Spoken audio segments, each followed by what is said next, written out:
Hey, good morning, everybody. Just wanted to get in here a little bit before I start my day. I've got a lot to do today. I'm under a crunch to get my book done. If I've reached out to you, please, please, please get back to me because I want you to be part of my book. But I wanted to talk a little bit because, I don't know, I've been working with some new people lately and they're having some problems. They're talking to me about how people aren't taking them seriously and how they can't get people to listen to them even, and we're not talking about friends and family because we all know how that goes.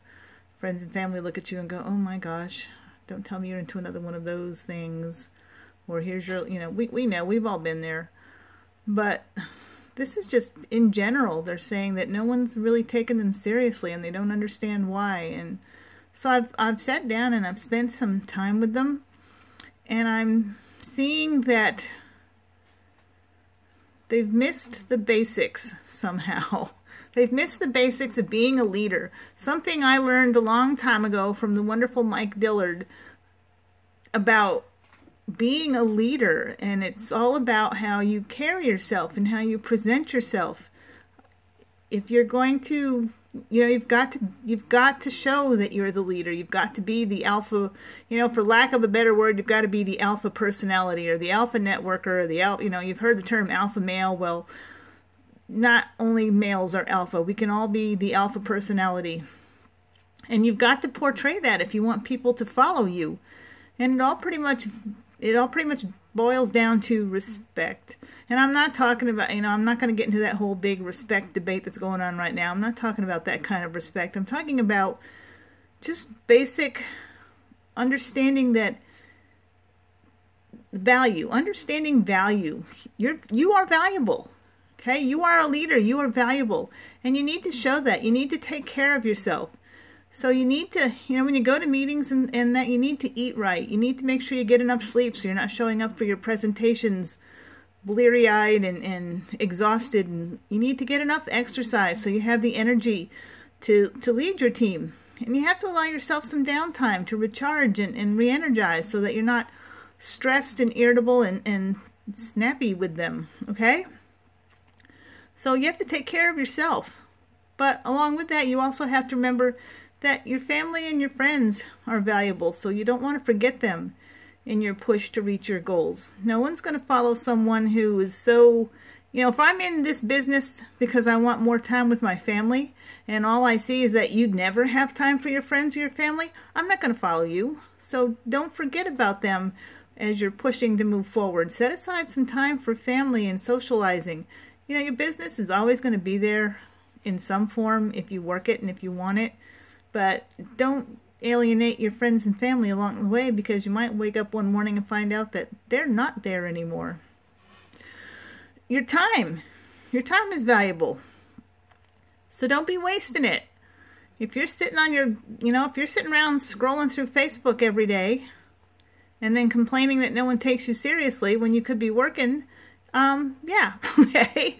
You want your people to work, then you have to show them that you work too. So you can't be chewing on them for not doing what they're supposed to do. If you get up in the morning and the first thing you do is spend 2 hours scrolling through Facebook before you do anything else. Facebook is great. We all love it. But it can be a real time suck. All of them can be a real time suck. I'm not just singling out Facebook. All the social media platforms can be a real time suck. So yes, use them to your advantage, but don't get caught up. Or anything. TV, anything. Anything can be a waste of your time. So don't be wasting your time on things that aren't moving you ahead. Remember your team members. Your team members are valuable.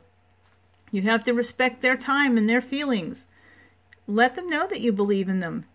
But don't accept excuses for their behavior either. If they're going to do the work, then yeah, you want to help them all you can. But if, don't accept responsibility for their lack of effort.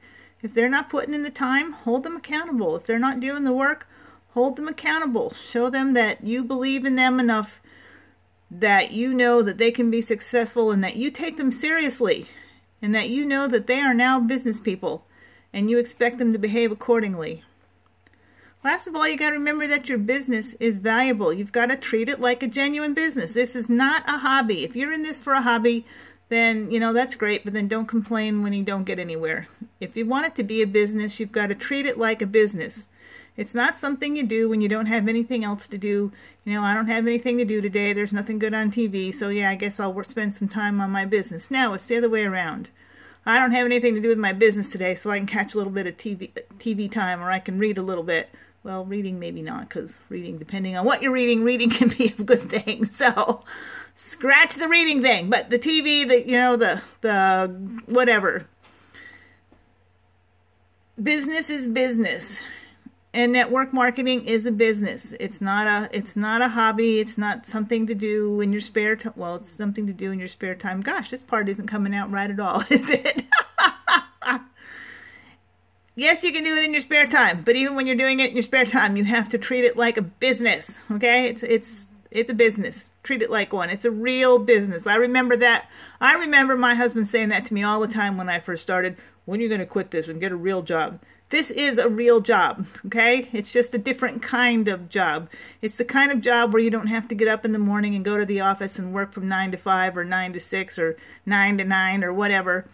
You don't have to work on weekends if you don't want to. You don't have to work on holidays if you don't want to. You don't have to work on your kids' birthdays if you don't want to. You get to take vacation time. You can work from wherever. It's that kind of job. But it's still a job, okay? It's still a job, and you have to treat it like one. Which means you have to set aside some time every day to do something, anything, to move your business forward. Even if it's just some little, pop on here and do a quick video, make a few phone calls, post a few things on Facebook, write a blog post, something, anything to get your business moving. You can't take off completely. You've got to do a little bit of something just about every day. The only time that I miss doing something is if I'm just flat on my back, dying sick, and that's not very often. So every day you've got to do something. If you remember those basics, then yes, people will look at you and they go, hey, that's a leader that I can follow. I want to be on their team. So remember that, and stop worrying about all the fancy, all the fancy techniques and all the fancy marketing skills and everything. Those are all important. But if you're not remembering the very basic things of you have to be the leader, you have to act like the leader, you have to show up for your team and show them what you want them to do. If you do every day what you want your team to do every day, then you're in. You've got it. You'll recruit higher quality people because they'll look at you and go, that's a leader that I can follow and I want to be on their team. So that's all I had to say. And don't forget, if you're available tomorrow, hop on our my first success story. I'm doing these again. I haven't done them in a while. I used to do them in various forms. I've done them as blog posts. I've done them as audio conference calls. And now in this wonderful age of video, now we're doing them as video. So hop on tomorrow and listen to the first one with Andy Shepard. We're going to be talking about transformational entrepreneurship. I know that's a lot. I'm not even exactly sure what that all entails, but it sounds intriguing, and so I need to talk to him about it, and I hope you'll tune in. If you want to be there, just hit me up, send me a message, text me, whatever, and I will send you the link to get on it tomorrow. Until then, we'll see you later.